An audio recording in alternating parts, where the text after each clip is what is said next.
نحمدہ و نصلی و نسلم علی رسولہ الکریم اما بعد فاعوذ باللہ من الشیطان الرجیم بسم اللہ الرحمن الرحیم قال اللہ تعالی فی القرآن الحکیم لقد کان لکم فی رسول اللہ اسوۃ حسنہ صدق اللہ مولانا العظیم ان اللہ و ملائکتہ یصلون علی النبی یا ایہا الذین آمنوا صلو علیہ وسلموا تسلیما اللہم صلی علی سیدنا و مولانا محمد وعلی آلہ وصحبہ وبارک وسلم۔ معزز ناظرین و سامعین، آج کی نشست کا عنوان ہے حضور نبی کریم صلی اللہ علیہ وآلہ وسلم کا معاشی اسوہ حسنہ۔ نبی پاک صلی اللہ علیہ وآلہ وسلم کے اخلاق کریمانہ اور اوصاف حمیدہ وہ اپنی کاملیت میں اور جامعیت میں اس درجہ پر ہیں کہ جن کا انسانی عقل ادراک نہیں کر سکتی۔ حضور علیہ الصلوۃ والسلام کے اخلاق کریمانہ میں اتنی جامعیت ہے کہ تمام انسانوں کے لیے اس میں زندگی گزارنے کا ایک نمونہ موجود ہے۔ دنیا کے کسی بھی خطے سے کسی کا تعلق ہو، وہ کیا ہے، کیا چاہتا ہے، وہ کہاں سے ہے، زندگی کا شعبہ جو بھی ہو، سیاست ہو، اخلاق ہو، عبادت ہو، چاہے آپ بیٹا ہیں، باپ ہیں، بھائی ہیں، مزدور ہیں، بادشاہ ہیں، استاذ ہیں، وکیل ہیں، صنعت کار ہیں، مزارع ہیں، کسان ہیں، خوشحال ہیں، امیر ہیں، غریب ہیں، پریشان ہیں، الغرض آپ جو بھی ہیں، نبی کریم صلی اللہ علیہ وآلہ وسلم کی سیرت طیبہ میں سب کے لیے بہترین زندگی گزارنے کا ایک نمونہ موجود ہے۔ سورۃ الاحزاب کے اندر اللہ کریم نے ارشاد فرمایا لقد کان لکم فی رسول اللہ اسوۃ حسنہ، بے شک رسول اللہ صلی اللہ علیہ وسلم کی سیرت طیبہ میں بہترین نمونہ موجود ہے۔ ناظرین کرام، جب حضور نبی رحمت صلی اللہ علیہ وآلہ وسلم کے معاشی اسوہ حسنہ کو بیان کیا جاتا ہے یا اس کا مطالعہ کیا جاتا ہے تو اس کے بیان کرنے کا مقصد یہ ہوتا ہے کہ آقا علیہ الصلوۃ والسلام کی حیات طیبہ کے اس پہلو کو بیان کیا جائے یا مطالعہ کیا جائے جس کا تعلق معاش کے ساتھ ہے، اور بالخصوص آپ علیہ السلام کا جو معاشی رویہ ہے اس پر غور کرنا ہے، تاکہ ایک انسان حضور علیہ الصلوۃ والسلام کی معاشی زندگی کو نمونہ بنا کر، اس کو سانچہ بنا کر اس میں اپنے شب و روز کو ڈھال سکے اور دین و دنیا کی اور آخرت کی عزت، فلاح اور کامیابی پا سکے۔ ناظرین کرام، نبی کریم صلی اللہ علیہ وسلم کے معاشی سلوک، معاشی رویہ یا معاش کے بارے میں آپ کے اسوہ حسنہ، اس کو آپ جو بھی نام دیں، اس کی روشنی میں آپ کے وہ معاشی سلوک تلاش کر سکتے ہیں جس پر چل کر آپ سنگ دل یا متکبر سرمایہ دار نہیں بنیں گے، بلکہ ایک اچھا انسان بنیں گے، جس کے رزق میں برکت ہوگی، جس کو اللہ کریم کے رزق کے وعدوں پر یقین اور اعتماد ہوگا، جس کے اندر زہد بھی ہوگا، قناعت پسندی بھی ہوگی، سخاوت بھی ہوگی، جو خود بھوکا رہ کر دوسروں کو کھلائے گا اور جو اپنا نقصان برداشت کر کے اگلے کے نفع کا تحفظ کرے گا، اور پھر اپنے دوسرے کے نقصان پر اتنی ہی اس کو تکلیف ہوگی جتنا اپنا حق سلب کیے جانے پر یا اپنا نقصان ہونے پر تکلیف محسوس ہوتی ہے۔ اگر حضور نبی اکرم صلی اللہ علیہ وسلم کے معاشی سلوک کو بیان کیا جائے یا اس کا مطالعہ کیا جائے تو جدید سرمایہ دارانہ معاشی تعلیمات کی اگر اینک لگا کر بھی اس کو دیکھیں، اس کا مطالعہ کریں تو آقا علیہ السلام کے اخلاق کریمانہ اور فیاضانہ معاشی سلوک کو جدید سرمایہ دارانہ معاشی تعلیمات سے بالکل برعکس پائیں گے۔ وہ اس لیے کہ جدید سرمایہ دارانہ معاشی تعلیمات، اس میں عقل مند اس کو کہتے ہیں جو کم خرچ کرتا ہے اور زیادہ نفع کا حرص و لالچ کرتا ہے، یعنی وہ بخیل ہے اور زیادہ نفع کے چکر میں رہتا ہے۔ یہ جدید سرمایہ دارانہ معاشی تعلیمات میں عقل مند اس شخص کو کہتے ہیں۔ لیکن حضور نبی اکرم صلی اللہ علیہ وسلم کا جو معاشی اسوہ حسنہ ہے وہ ہمیں کوئی اور بات سکھاتا ہے۔ وہ کیا؟ کہ خود بھوکا رہ کر لوگوں کو کھانا کھلایا جائے، مہمان کو کھانا کھلایا جائے، بیواؤں اور بے کسوں کا معاشی سہارا بنا جائے اور اپنا نقصان برداشت کر کے دوسرے مسلمان بھائی کے نفع کا تحفظ کیا جائے۔ ناظرین کرام، یہ تو آج کے اس عنوان کا، اس موضوع کا اجمال ہے۔ اب اس کی تفصیل بیان کرتے ہوئے ہم اس ضمن میں حضور نبی اکرم صلی اللہ علیہ وسلم کی حیات طیبہ کا یہ جو پہلو ہے معاشی اسوہ حسنہ، اس کے چند پہلو بیان کریں گے۔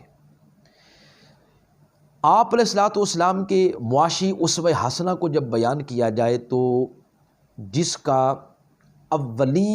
جس کو اولین بیان کیا جاتا ہے وہ پہلو ہے اپنی محنت سے کمانا۔ اپنی محنت سے کمانا۔ حضور نبی اکرم صلی اللہ علیہ وآلہ وسلم اپنی محنت کر کے اللہ کے خزانوں سے کماتے، خود بھی کھاتے اور دوسروں کو بھی کھلاتے۔ آپ نے یہ پڑھ رکھا ہوگا، سن رکھا ہوگا کہ حضور نبی اکرم صلی اللہ علیہ وآلہ وسلم نے جب باقاعدہ اعلان نبوت سے پہلے اہل مکہ کی بکریاں چرانا شروع کی، اور بکریاں چرانا قراریت پر شروع کی۔ یہ اس وقت کے عرب کے ایک سکے کا نام ہے۔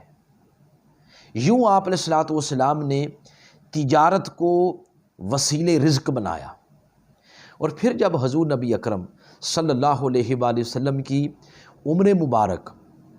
24 سال ہوئی، 25 سال ہوئی، تو اس وقت آقا علیہ الصلوۃ والسلام نے باقاعدہ ایک بزنس میں، ایک تجارت میں پارٹنرشپ اختیار کی۔ حضرت خدیجہ الکبریٰ رضی اللہ تعالی عنہا، آپ کے بزنس میں آپ علیہ الصلوۃ والسلام نے پارٹنرشپ اختیار کی کہ ان کا مال تجارت شام اور یمن کی منڈیوں میں لے کر جاتے، جو نفع ہوتا وہ نصف نصف کر لیا جاتا، اور پھر شادی کے بعد پھر تو سارا کاروبار ہی آپ کا ہو گیا۔ یہ تجارت، یہ سلسلہ، یہ معاشی سلسلہ جاری رہا، حتیٰ کہ اعلان نبوت کے بعد ابتدائی چند سالوں میں بھی اپنی محنت سے کمانا یہ سلسلہ جاری رہا۔ مگر پھر جوں حضور نبی اکرم صلی اللہ علیہ وآلہ وسلم کی نبوت کی ذمہ داریوں میں اضافہ ہوتا چلا گیا تو آپ علیہ الصلوۃ والسلام نے تجارت کو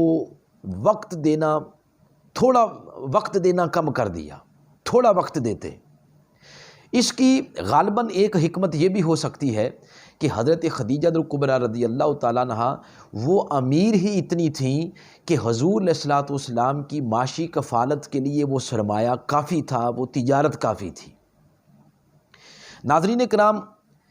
پھر آقا علیہ الصلوۃ والسلام مدینہ پاک کی طرف ہجرت فرما گئے، اور ہجرت مدینہ کے بعد مدینہ منورہ میں ابتدائی چند مہینوں میں تو آپ علیہ الصلوۃ والسلام کاروبار اور بزنس کی طرف تو توجہ بالکل نہیں کر سکے۔ کیوں؟ اس لیے کہ مدینہ منورہ کے ابتدائی چند مہینوں میں آپ علیہ الصلوۃ والسلام کی داعیانہ اور مدینہ منورہ کی اسلامی ریاست کے پہلے سربراہ ہونے کی حیثیت سے آپ کی جو ذمہ داریاں تھیں ان میں بے پناہ اضافہ ہو گیا، اور پھر اب تو آقا علیہ الصلوۃ والسلام مملکت اسلامیہ کی ذمہ داریاں نبھا رہے تھے، ذمہ داریاں چلا رہے تھے۔ اب حضور علیہ الصلوۃ والسلام کی معاشی کفالت مملکت اسلامیہ کے بیت المال پر تھی۔ لیکن ناظرین کرام، آقا علیہ الصلوۃ والسلام کا جو خود دارانہ مزاج مبارک تھا، وہ معاشی کفالت میں کسی دوسرے پر بوجھ بنے رہنا وہ گوارا کرتا ہی نہیں تھا۔ تو پھر آپ علیہ الصلوۃ والسلام نے کیا کیا؟ حضور نبی اکرم صلی اللہ علیہ وآلہ وسلم باقاعدہ غزوات میں، جنگوں میں شریک ہوتے، اور اللہ کے فضل اور کرم سے جو مسلمانوں کو مال غنیمت ملتا، جو مقدر میں مال غنیمت آتا، اس میں سے جہاں حضرت بلال کو حصہ دیا جاتا، حضرت سیدنا صدیق اکبر کو ملتا، فاروق اعظم رضی اللہ تعالیٰ عنہ کو ملتا، دیگر صحابہ کرام کو، حضور نبی اکرم صلی اللہ علیہ وآلہ وسلم بطور مجاہد اپنا حصہ لے لیتے، اور یوں آقا علیہ الصلوۃ والسلام کے معاشی گزر اوقات کا ایک ذریعہ اللہ پاک نے بنا دیا۔ ناظرین کرام، آپ کے اس مبارک معاشی طرز عمل میں تمام مسلمانوں کے لیے بالعموم اور دعوت دین کا کام کرنے والوں کے لیے بالخصوص ایک سبق موجود ہے۔ وہ کیا؟ کہ ایسے لوگ جو کسی دوسرے کے مال یا معاشی سہارے پر گزر اوقات کرتے ہیں، ان کے لیے سبق موجود ہے کہ کسی کے سہارے گزر اوقات کرنے کی بجائے اللہ کریم کے خزانوں سے خود محنت کر کے کمایا جائے اور دوسروں کو کھلایا جائے، اس سے خودداری پیدا ہوتی ہے۔ تو حضور نبی اکرم صلی اللہ علیہ وآلہ وسلم کے معاشی اسوہ حسنہ کو جب بیان کیا جائے تو اس کا پہلا پہلو اور جہت یہ ہے کہ اپنی محنت سے کمایا جائے اور کھایا بھی جائے اور دوسروں کو کھلایا بھی جائے۔ ناظرین کرام، حضور نبی رحمت صلی اللہ علیہ وآلہ وسلم کے معاشی اسوہ حسنہ کا دوسرا نمایاں پہلو وہ ہے حلال اور حرام کی تمیز۔ حلال اور حرام میں تمیز۔ موجودہ سرمایہ دارانہ نظام معیشت اور معاشیات کی جو تعلیم ہے، اس میں یہ ورق تو بالکل صاف ہے، اس میں یہ چیز موجود ہی نہیں۔ کبھی کبھار حلال اور حرام میں تمیز کی بات اس طرح کر دی جاتی ہے کہ یہ ایک اخلاقی اقدار میں سے ہے، مگر اس کو کبھی بھی معاشی اصول کے طور پر بیان نہیں کیا جاتا جدید سرمایہ دارانہ معاشیات کی تعلیمات میں۔ اس کو معاشی اصول کے طور پر بیان نہیں کیا گیا۔ لیکن آقا علیہ الصلوۃ والسلام، جب ہم حضور علیہ الصلوۃ والسلام کو دیکھتے ہیں تو ناظرین، حضور علیہ الصلوۃ والسلام آپ کی بحیثیت نبی ہم تو تصور بھی نہیں کر سکتے کہ آپ علیہ السلام نے اپنی حیات طیبہ میں حلال کے علاوہ کوئی چیز استعمال کی ہوگی۔ مگر میں اس سے اگلی بات کرنے جا رہا ہوں، وہ یہ کہ آقا علیہ الصلوۃ والسلام نے اپنے اور اپنے اہل و عیال اور اہل بیت اطہار کے لیے بھی حلال اور حرام کی تعلیم بھی فرمائی اور خود اس پر عمل کر کے دکھایا۔ وہ کس طرح؟ کہ آپ علیہ الصلوۃ والسلام نے سب سے پہلا کام یہ کیا کہ آپ نے اپنے لیے اور اپنے خاندان اور اہل بیت اطہار کے لیے زکوٰۃ کے مال کو حرام قرار دے دیا۔ مسلمانوں کا زکوٰۃ کا مال آقا علیہ الصلوۃ والسلام کے پاس آتا تھا۔ حضور نبی اکرم صلی اللہ علیہ وسلم چاہتے تو خود بھی استعمال کرتے، اپنے خاندان کی ضروریات بھی اس سے پوری کرتے، لیکن آقا علیہ الصلوۃ والسلام نے ایسا نہیں کیا، بلکہ اس کو اپنے لیے اور اپنے اہل بیت اطہار کے لیے، خاندان کے لیے بذریعہ وحی ہمیشہ کے لیے زکوٰۃ کو حرام قرار دے دیا۔ اور پھر آقا علیہ الصلوۃ والسلام نے اپنے اہل و عیال کے لیے صدقہ کو بھی ناجائز قرار دے دیا، کیونکہ وہ مال کا لوگوں کا میل ہوتا ہے۔ اس حرمت کی مصلحتیں تو بے شمار ہیں، اللہ جانتا ہے، یہ آقا علیہ الصلوۃ والسلام جانتے ہیں، مگر ایک حکمت جو واضح طور پر سمجھ میں آتی ہے وہ یہ کہ آپ علیہ الصلوۃ والسلام نے آئندہ آنے والے خلفاء کے لیے، بادشاہوں کے لیے، حکمرانوں کے لیے زکوٰۃ کے پیسے جو محتاجوں کے لیے ہیں، غریبوں کے لیے ہیں، وہ ہمیشہ کے لیے حکمرانوں کو کھانے سے منع کر دیا۔ آپ علیہ الصلوۃ والسلام اگر زکوٰۃ اور صدقات کا مال خود استعمال کرتے تو بعد میں آنے والے بادشاہوں کے لیے تو وہ دلیل بن جاتا۔ تو اس طرح یہ مال غریبوں تک نہ پہنچتا، محتاجوں تک نہ پہنچتا، رک جاتا، جیسا کہ آج کل ہو رہا ہے۔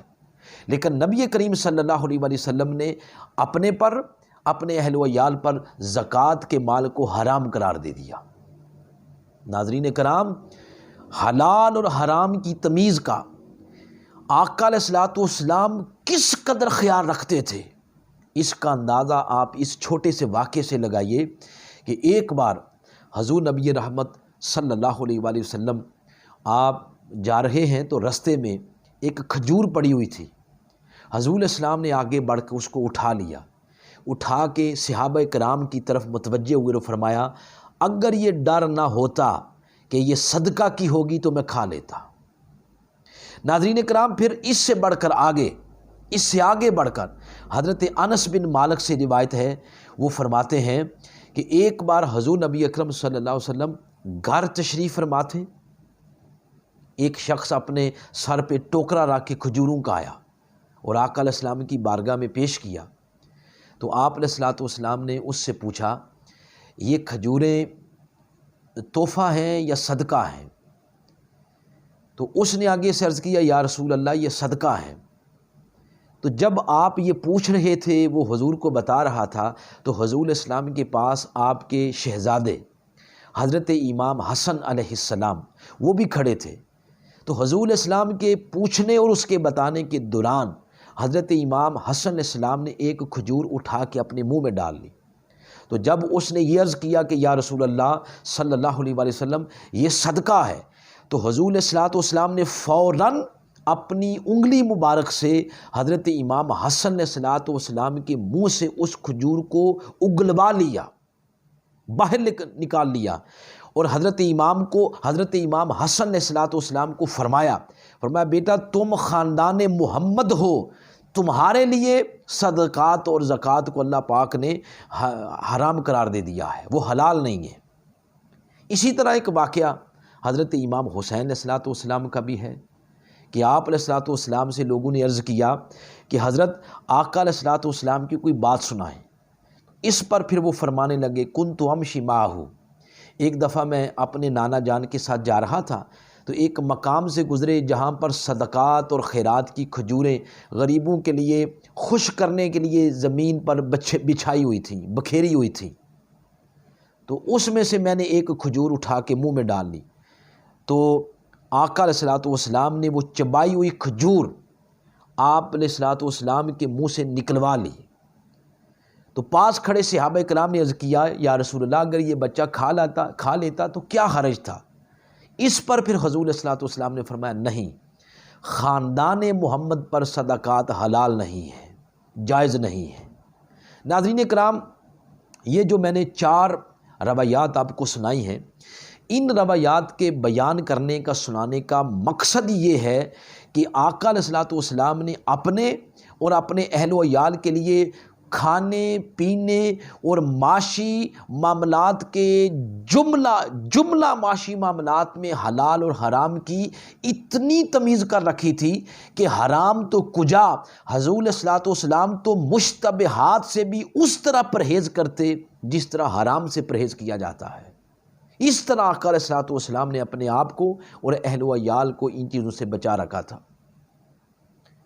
آقا علیہ الصلوۃ والسلام کا اسوہ حسنہ، اگر آپ علیہ الصلوۃ والسلام نے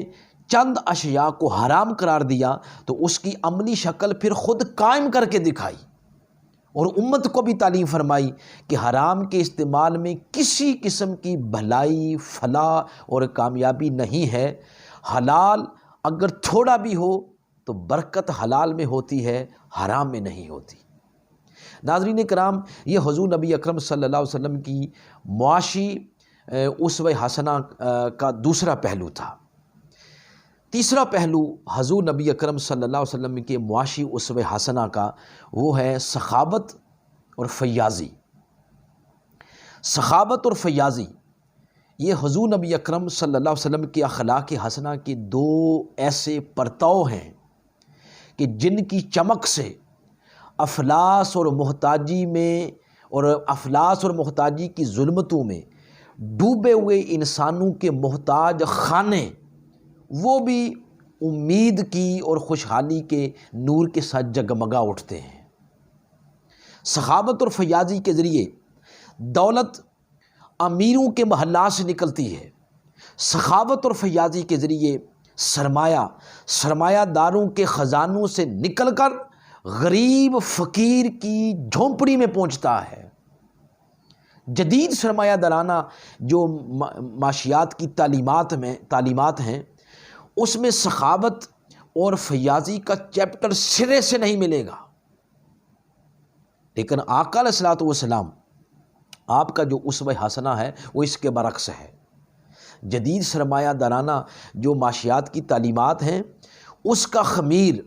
بخل پر اٹھایا گیا ہے اور ہر چیز کو روک لینا، اس کا خمیر اس پر اٹھایا گیا ہے۔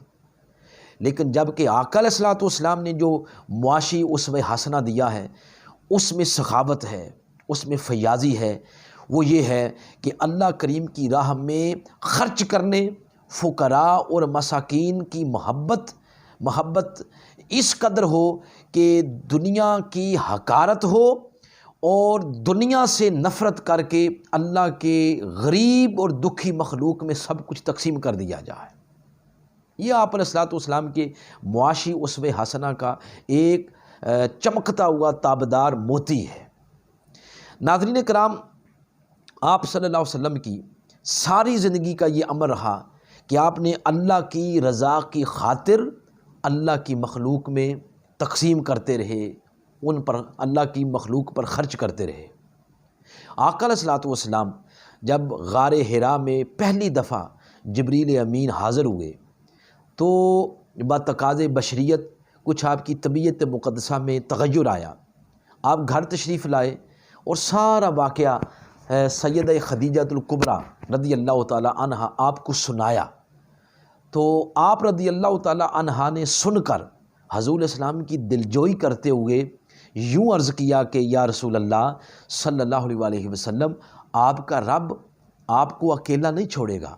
وہ اس لیے کہ آپ تو کمزوروں بے کسوں کا معاشی سہارا بنتے ہیں، جن کا کوئی بھی کما کر کھلانے والا نہیں، آپ خود کما کر ان کو کھلاتے ہیں اور ناتواؤں کا بوجھ اٹھاتے ہیں۔ ناظرین کرام، یہ ہے حضور نبی اکرم صلی اللہ علیہ وسلم کے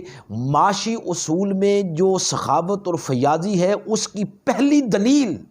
جو آپ کے گھر مبارک سے آ رہی ہے۔ یہ وہ شہادت ہے جو آپ کے گھر مبارک سے آ رہی ہے۔ اور پھر حضرت عبداللہ ابن عباس رضی اللہ تعالیٰ عنہ فرماتے ہیں پوری دنیا میں حضور اسلام سے بڑھ کر سخی کوئی نہیں، بخاری شریف کی حدیث ہے۔ اور پھر وہ فرماتے ہیں رمضان المبارک میں حضور اسلام کی سخاوت تو عروج پر چلی جاتی۔ اور پھر عبداللہ ابن عباس فرماتے ہیں کہ زندگی بھر کبھی کوئی سائل ایسا آیا ہو اور آپ نے اس کے لیے نہ کی ہو، کبھی بھی ایسا ہوا نہیں، ایک لفظ نہیں ہے جو ان کی زبان پر نہیں ہے، مگر یہ سب کچھ کر کے اپنا سب کچھ غریبوں میں تقسیم کر دیتے، اپنا دوسروں کے نفع کا تحفظ کرتے، سب کچھ اجناس غلہ غریبوں میں محتاجوں میں تقسیم کرتے۔ یہ سب کچھ کر کے بھی اس پر اتنی تواضع اور ابدیت کا غلبہ تھا کہ اس کا عالم یہ تھا کہ اتنی سخاوت کر کے بھی سخاوت کی نسبت حضور علیہ الصلوۃ والسلام اپنی طرف نہیں کرتے تھے، بلکہ اس کو اللہ کریم کے کرم اور اس کے احسان سے تعبیر فرماتے تھے، اور یوں فرماتے انما انا قاسم واللہ یؤتی، اللہ مجھے عطا کرتا ہے اور میں پھر آگے تقسیم کرتا ہوں۔ ناظرین کرام، کاشان نبوی میں کبھی بھی کوئی مال اپنی ضرورت کے لیے روکا نہیں گیا، یہ بڑی اہم بات ہے، کبھی بھی مال اپنی ضرورت کے لیے روکا نہیں گیا۔ گو کہ غزوہ خیبر کے بعد آپ علیہ الصلوۃ والسلام نے اپنی ازواج مطہرات کے لیے سال بھر کے لیے غلہ رکھ دیا جاتا، لیکن اس کا بھی حال یہ ہوتا، اور یہ غالباً اس کی مصلحت اور حکمت یہ تھی کہ بعد میں آنے والوں کے لیے امت کے لیے ایک جواز کی صورت عنایت کرنا تھی، تاکہ قیامت تک آنے والوں کے لیے احتیاط پسند امتی اگر پورے سال کے لیے اناج اکٹھا کرنا چاہیں، جمع کرنا چاہیں، تو ان کا یہ عمل حضور کی اتباع میں آ جائے، حضور کی سنت میں آ جائے۔ لیکن آقا علیہ الصلوۃ والسلام جو اپنی ازواج مطہرات کے لیے غلہ جمع کرتے، اس کا حال یہ ہوتا کہ وہ غلہ بھی جب آپ کے دروازے پہ سائل آتے تو ان میں تقسیم کر دیا جاتا۔ سبحان اللہ۔ اور کاشان نبوی میں کئی دن تک چولہا نہ جلتا، ہنڈیاں نہ پکتی، کھجور اور پانی پر گزارا ہوتا، اور آقا علیہ الصلوۃ والسلام کبھی کوئی چیز تنہا تناول نہیں فرماتے تھے بلکہ دوسروں کو شریک کرتے۔ ایک غزوہ کے بارے میں آتا ہے اور صحیح مسلم کی حدیث ہے کہ ایک غزوہ میں 130 صحابہ کرام تھے۔ آقا علیہ الصلوۃ والسلام نے ایک بکری خرید کر اس کا گوشت بنوایا اور اس کی جو کلیجی تھی اس کو الگ سے بھوننے کا حکم دیا۔ جب وہ کلیجی تیار ہو گئی تو تمام صحابہ کرام کو اس میں کھانے کے لیے شریک کیا، اور جو اپنی ضرورت سے باہر گئے ہوئے تھے ان کا حصہ محفوظ کر دیا گیا۔ یہ آقا علیہ الصلوۃ والسلام کا معاشی اصول ہے جس کا نام ہے سخاوت اور فیاضی۔ اور پھر ناظرین کرام، بڑی پیاری بات، غزوہ حنین کے موقع پر آپ کو پتہ ہے مال غنیمت بہت سارا ملا۔ آپ علیہ السلام نے سب وہ صحابہ کرام میں تقسیم کر دیا، اور پھر جن راہوں سے آپ مدینہ پاک کی طرف واپس تشریف لا رہے تھے، جس بستی سے گزرتے تو بدوؤں کو جب حضور علیہ السلام کی آمد کا پتہ چلتا تو وہ اعلان کرتے کہ سخی کریم یہاں سے گزرنے والے ہیں، اور وہ دوڑ کے آتے اور حضور علیہ الصلوۃ والسلام سے لپٹ جاتے تھے، اور حضور علیہ السلام ان میں مال تقسیم کرتے تھے۔ یہ آپ علیہ الصلوۃ والسلام کی معاشی اصول کا وہ پہلو ہے جس کا نام سخاوت اور فیاضی ہے۔ ناظرین کرام، پھر حضور نبی اکرم صلی اللہ علیہ وسلم کے جو فیاضی تھی اور کریمانہ مزاج تھا، اس نے سائلین کو اتنا جری بنا دیا تھا کہ ایک روز آپ نماز پڑھنے کے لیے تشریف لے گئے، اقامت ہو چکی تھی، اور قبل اس کے کہ آقا علیہ الصلوۃ والسلام دست مبارک تکبیر تحریمہ کے لیے اٹھاتے، مسجد کے باہر سے کسی نے آواز دی، کوئی ضرورت مند تھا، سائل تھا، آپ باہر تشریف لائے تو اس نے عرض کیا کہ یا رسول اللہ، مجھے ڈر ہے کہ کہیں میں بھول نہ جاؤں، میری ایک حاجت باقی رہ گئی ہے، وہ پہلے پوری کر دے۔ تو حضور السلام نے اس کی حاجت کو پہلے پورا کیا اور پھر مسجد میں آ کر نماز ادا کی۔ یہ آقا علیہ الصلوۃ والسلام کے معاشی اسوہ حسنہ کے سنہری اصول ہیں۔ ناظرین کرام، آخری بات آج کی اس گفتگو میں جس کو سنا کر تو میں اپنی گفتگو کو ختم کرنا چاہ رہا ہوں، آپ علیہ الصلوۃ والسلام کے معاشی اسوہ حسنہ میں ایک اصول ہے زہد اور قناعت پسندی۔ جدید سرمایہ دارانہ معاشیات کا اگر کوئی استاذ ہو، طالب علم ہو، جب اس بات کو پڑھے گا، سنے گا، تو اس بات کو وہ دیوانگی کی کیفیت سے لے گا کہ یہ کیا ہے۔ لیکن جب اس کو پتہ چلے گا کہ زہد اور قناعت پسندی یہ سرمایہ دارانہ معاشی نظام کے حریص انسان کے خود ساختہ اور خود پروردہ معاشی مسائل میں سے کم از کم 90% بیماریوں کا علاج ہے، تو اس کی خوشی کی انتہا نہیں ہوگی، کہ حضور علیہ الصلوۃ والسلام نے معاشی اسوہ حسنہ میں یہ جو اصول دیا کہ زہد اور قناعت پسندی اختیار کر کے اپنی امت کو یہ درس دے دیا کہ وہ معاشی مسائل، وہ پریشانیاں جو انسان کو حرص میں مبتلا کرتی ہیں اور لالچ کی کوکھ سے جنم لیتی ہیں اور پروان چڑھ کر ایک انسان کو حریصانہ تگ و دو میں مصروف کیے رکھتی ہیں، حتیٰ کہ اس کو قبر میں پہنچا دیتی ہیں، ان پریشانیوں کا حل زہد اور قناعت پسندی کے اندر ہے،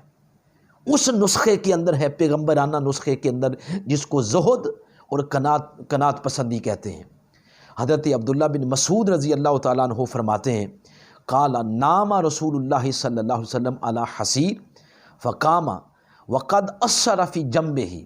آقا علیہ الصلوۃ والسلام ایک چٹائی پر سوئے ہوئے تھے، جب آپ بیدار ہوئے تو آپ کے جسم اطہر پر نشانات تھے۔ فقلنا، ہم نے عرض کیا، یا رسول اللہ لو اتخذنا لک وطأ،